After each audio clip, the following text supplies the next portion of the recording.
హైదరాబాద్ హిమాయత్ నగర్లో వీక్షణం ఎడిటర్ ఎన్ వేణుగోపాల్ ఇంట్లో ఎన్ఐఏ సోదాలు ముగిశాయి. ఇటీవల కుకట్పల్లిలో అరెస్టైన సెంట్రల్ కమిటీ సభ్యుడు దీపక్ దగ్గర దొరికిన సమాచారం ఆధారంగా సోదాలు నిర్వహించారు. అయితే దీపక్తో తనకు ఎలాంటి సంబంధం లేదన్నారు వీక్షణం ఎడిటర్ వేణుగోపాల్. కన్ఫ్యూజన్ స్టేట్మెంట్లో తన పేరు ప్రస్తావించినట్టు ఎఫ్ఐఆర్ నమోదు చేశారని, అది పూర్తిగా అబద్ధమని చెప్పారు. కబలి దళం మీటింగ్ పెట్టి ప్రభుత్వాన్ని కూలగొట్టే ప్రయత్నాలు చేసినట్టు కేసులు పెట్టారని అన్నారు. 2013లో నయీం బెదిరింపు లేఖలపై తాను పుస్తకాలు రాశానని, వాటిని ఎన్ఐఏ అధికారులు తీసుకువెళ్లారని అన్నారు. తాను విరసంలో లేనని వివరించారు ఎన్ వేణుగోపాల్.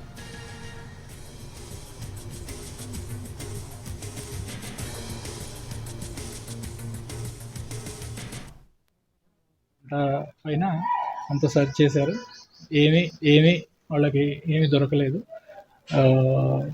ఒక మొబైల్ ఫోన్ నాది సీజ్ చేసుకున్నారు. 2019లో రైడ్ అయినప్పుడు చెప్పాము. అప్పుడేమో ఇక్కడ లోకల్ పోలీసు ఎస్ఐబి వాళ్ళు చేశారు. అప్పుడైనా మేము ఒకప్పుడు మూమెంట్లో పనిచేసాం, కానీ జైలు నుంచి 2016లో రిలీజ్ అయ్యి బయటకు వచ్చిన తర్వాత మేము ఏమీ చేయడం లేదు. ప్రజా సంఘాల్లో ఓపెన్గా అవి కూడా మినిమం యాక్టివిటీసే ఉన్నాయి.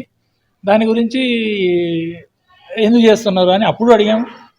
మళ్ళీ 2021లో మళ్ళీ రైడ్ అయినప్పుడు అడిగాము. అందుకే 2021లో రైడ్ అయిన తర్వాత కూడా మా దగ్గర ఏం దొరకలేదు కాబట్టి కేసు మళ్ళీ అదేం పర్సీవ్ చేయలేదు ఇప్పటివరకు. అయితే మాకేమంటే మా మీద కేసు అయితే పెట్టలేదు.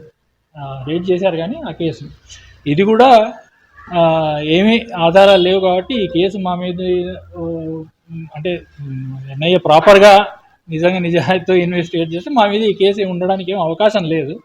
గంట పైన అంత సెర్చ్ చేశారు, వాళ్ళకి ఏమీ దొరకలేదు.